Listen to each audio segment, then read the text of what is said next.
Morning guys, welcome back to Formula 1 News. It's race week for the Las Vegas Grand Prix. Major updates going into 2026 and positive and negative coming out of Ferrari today. Rumours that Hamilton and Leclerc have been in the simulator and have positive things to say about their car, but simultaneously, it's probably not going to be the benchmark for next season according to early rumours. What's going to happen next? We've got 3 races to go in the World Drivers' Championship as well. Hit the like button if you enjoy. Subscribe if you're new as always. Plenty to get into today. Let's move swiftly on from this. A lot happening. We've got Mika Häkkinen's daughter called Ella is alongside a number of other Ellas in the McLaren Driver Academy. I thought this was kind of funny. You've got Ella Lloyd, Ella Stevens, and Ella Häkkinen. So Mika Häkkinen had a few words to say on her, saying that very motivated. Of course, there's always this talk that arrives every so often. When are we going to get another woman in Formula 1? So look, we'll see. It's a debate for another date, but I thought it was kind of a nice development. There was also this. Sergio Perez says we're going to surprise a lot of people next year when it comes to Cadillac. A good surprise, a bad surprise. I guess time will tell on that one, but a big debate as to where these guys are going to line up on the grid next year because,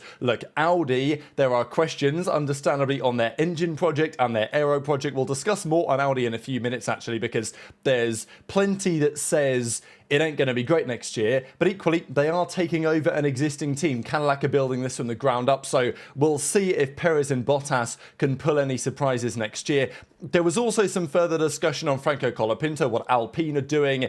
He will stay alongside Gasly, we now know, for next year. Jacques Villeneuve, though, says that he's a pay driver. So just, Villeneuve comments happen every so often. Thought I might just throw it out there. His on-track results don't justify the renewal. He's shown flashes of speed, but he's not consistent. Again, it's tough in a car. The Colapinto has to show that. But you could argue that when the car was actually looked a little bit better in Brazil, maybe a little bit more capable of scoring some points, Colapinto span out, as did Piastri, as did Hülkenberg in the sprint, and Gasly scored points on both days. But I still think Colapinto, he's been quick enough, given that car, respect to Gasly, to at least earn another year, I think, in the team.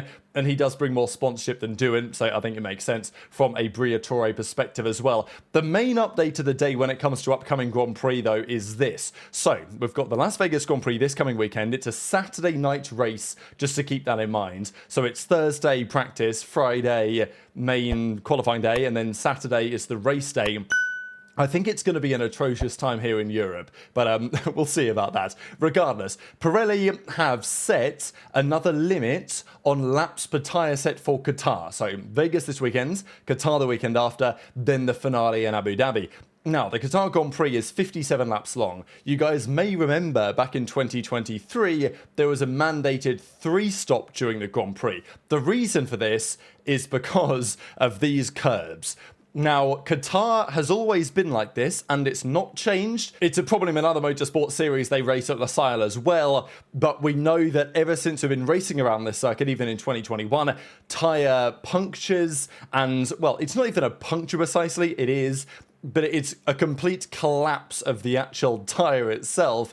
That is the problem over curbing that looks like the Great Pyramids in Egypt. So that's why there are problems in Qatar. Now, they've not found another solution here. The solution is we limit the amount of laps that you can do on a compound. Now, this was a major thing in 2023 because it was very hot that year, in addition to these issues that we had seen back in 2021. So as a result, they imposed an 18-lap limit. You could only run a set of tyres for 18 laps.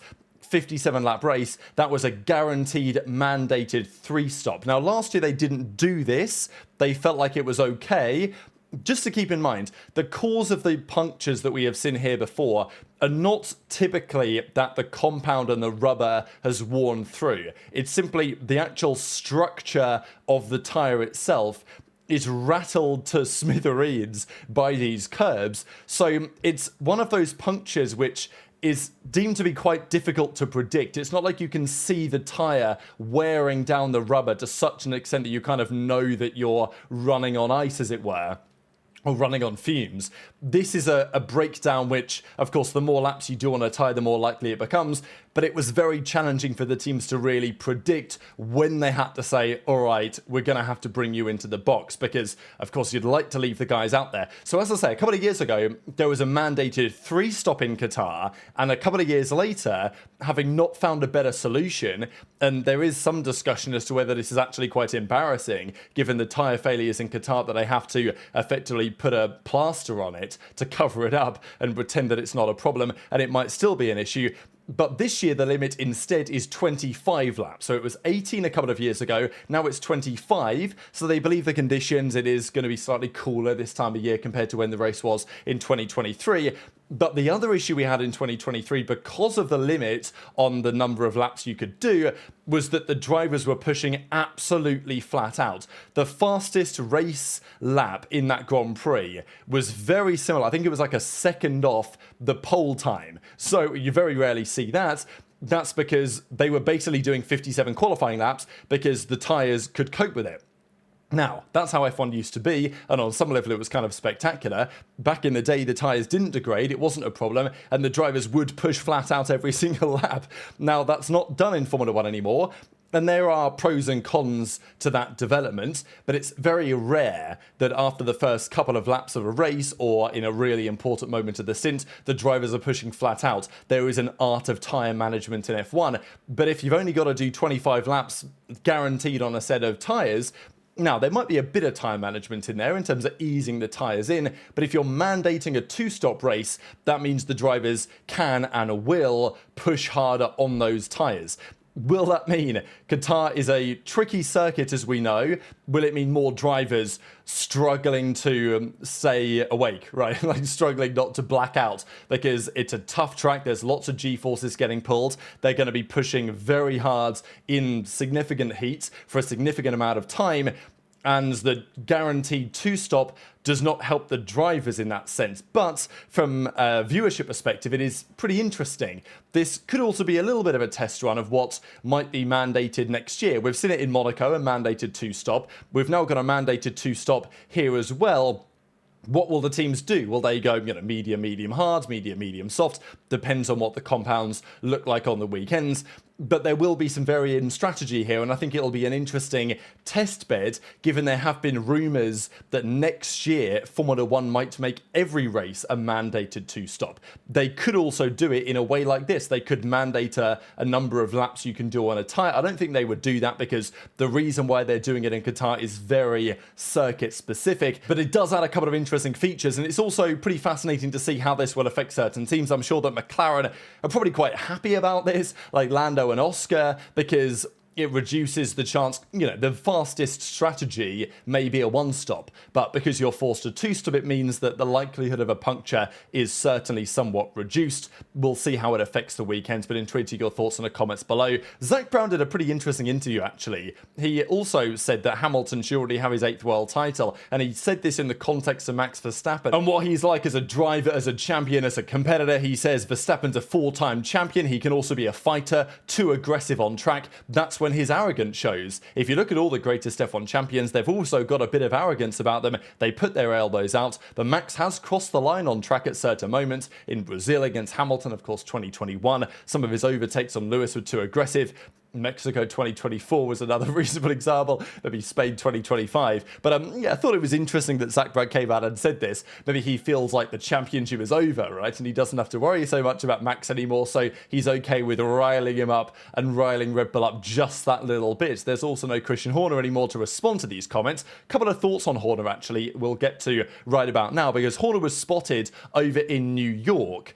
But it has raised some questions, because he might just be going there for holidays. It is what it is. But maybe there's something else happening, right? Because there is a rumour, given Horner's left Red Bull, he has serious backing from various partners that are willing to fund him to the end of the earth to try and get a new Formula 1 team. Now, whether that is acquiring another Formula 1 team, Alpine could be an option.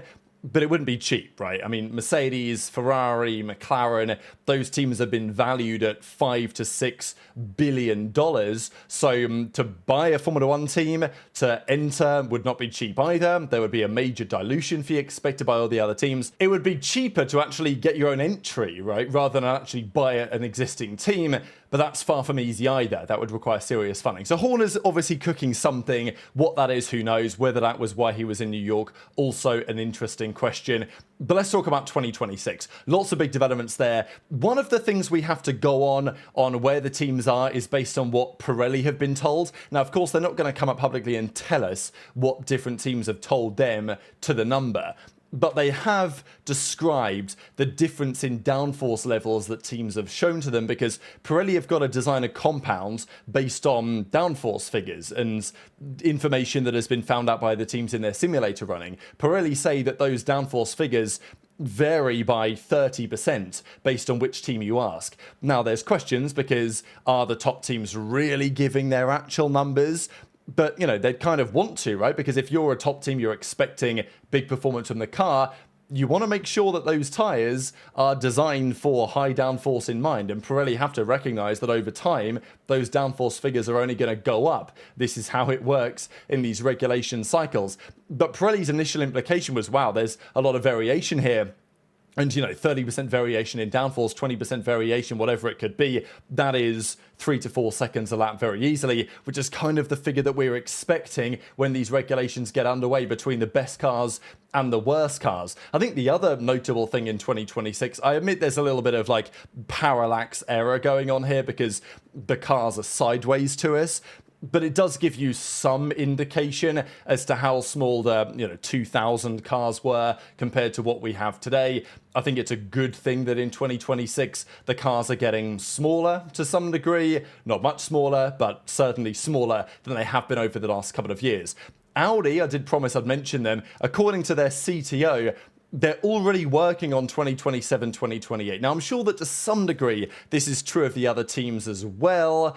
But I thought it was an interesting thing to say, right? Because Audi, you can read this one of two ways. Either they're cooked, they know they're cooked, and they're working on 27, or it's like, look, we've worked on our drivetrain for 2026, so we're already then focusing on 27, 28, well in advance on their upcoming car.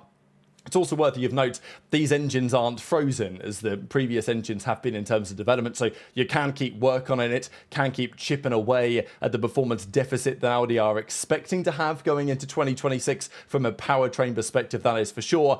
But also, what would you work on for 27, 28 for when it comes to a car design? There's a lot to be understood when these guys hit the track in, honestly, only a few weeks' time. It's towards the end of January. There's a behind closed doors test. But as we know, the test might be behind closed doors. I'm sure there will be photographers there. I'm sure there will be stopwatches there. And I'm sure we'll get some information after each day as to what the teams were actually cooking up, we believe, on the track. Although it's not going to be publicly broadcasted until the drivers and the cars arrive in Bahrain in the early part of February. But Autosport are talking about Mercedes and their potential for the upcoming season. But what about Ferrari, right? Because over the last couple of weeks, it's been an absolute PR nightmare with that team. John Elkann came out and said the drivers need to shut up and drive the car. Probably not an ideal thing to say, and it's still doing the rounds in the media. The fans are still not very happy about it. And over the next couple of days, the drivers will be forced into a response when they turn up in Las Vegas on probably the Wednesday, which is likely to be the media day. But what about 26? That's the key point, because if Ferrari don't deliver next year, after all the promise for 2025, the fact that in 24 they nearly won the Constructors, they were pushing hard, they took some risk, they made their changes to their car, and look, let's be honest, the Constructors was probably out of reach anyway. McLaren made enough progress that they were always going to win that. But let's say the Ferrari was nearly as good as the McLaren was, and some of their risk actually paid off and their car didn't have all the swathe of issues that it actually does. Maybe they could have been in the hunt for the Drivers' Championship, right? And obviously if the car was good enough, then the Constructors should have been on the card as well, given the driver pairing that they have, which apparently is a problem according to Elkann. But the point is that if 2026 doesn't work, it's going to be chaos. Vasseur probably loses his job. I mean, to be honest, it shouldn't be Vasseur that goes. It maybe should be some of the other guys, maybe slightly further up. But the point is that it's unlikely that Vasseur would stay in that scenario. Hamilton, who knows what happens on that front. But I think Charles Leclerc would especially be looking at, I mean, he should already have a plan B, but he would definitely be looking, if that was to be the case. So 2026 is huge for Ferrari, like absolutely huge. 2022 was huge and it started well. 2026 absolutely needs to. So Auto Racer and Duquesa here put together an article on what's been happening lately, what are some of the developments. One of the key paragraphs here, I'll share the entire thing linked in the description, but the point is that there are loads of different, let's say, fathers of this car. It's not like there is one technical head calling the shots. There are lots of different individuals heading up their various departments. Is that good or bad? I guess time will tell. Loic Serra, of course, will have a substantial hand in this car on the chassis design, which has not been the case before with Ferrari. This is kind of his first car. He worked closely with Hamilton at Mercedes for quite a long time. So there are lots of strategic choices that need to be made. Of course, the engine is also going to be of critical importance as well. No one is overly concerned about the fanciful rumours that have circulated outside the team. It doesn't mean there haven't been problems to resolve. There was talk about the engine and the Wolf Zimmerman and, you know, Enrico Gualtieri and all of that, all these individuals behind the scenes. But the drivers apparently have been in the car several times in the last week, from Wednesday to Friday, Leclerc and Hamilton did 2 full days of testing, completed multiple sessions with a model in the latest updated configuration, which saw the drivers promote the progress. Kind of a mistranslation, really. It just means they were happy with the progress. They believed that, you know, the car has made some significant advances, and they're pretty happy with how things are. Now, the article also described here that Ferrari are not expected to be the favourites going into next season, which I think is understood, that Mercedes are being talked up as being the team to beat next season, certainly the engine to beat. Of course, you can never count out McLaren, given they've just dominated this year's World Constructors' Championship and are probably going to win the drivers as well. But is this a good sign for Ferrari, right? The rumour is that the drivers are satisfied with the latest advances, they're making good progress, and they're not so worried about much of the outside noise. Again, I think it's worth keeping in mind when you consider this. There is always an element of relativity here in F1, right? It's a relative game. Is the car that they are currently testing in the simulator better than it used to be in the version they had worked on a couple of months ago? Almost certainly yes. So it would be a very bad sign if the drivers were not happy with the latest developments in the sim, because they should be happy that it's better than whatever they tested previously, right? So they should be happy with it, and if they're not, that's a really bad sign. Now, how happy can they be with it in terms of actual performance and, let's say, quality to drive? That is another question, and it seems that they're pretty happy with that as well. So there is definitely some room for optimism here coming out of the Ferrari camp. But equally, it's a relative game compared to their rivals. How happy is George Russell in his simulator running at Mercedes? That is also an interesting question we don't have the answer to. If you put Hamilton in both the Mercedes sim and the Ferrari sim, then we would have an answer.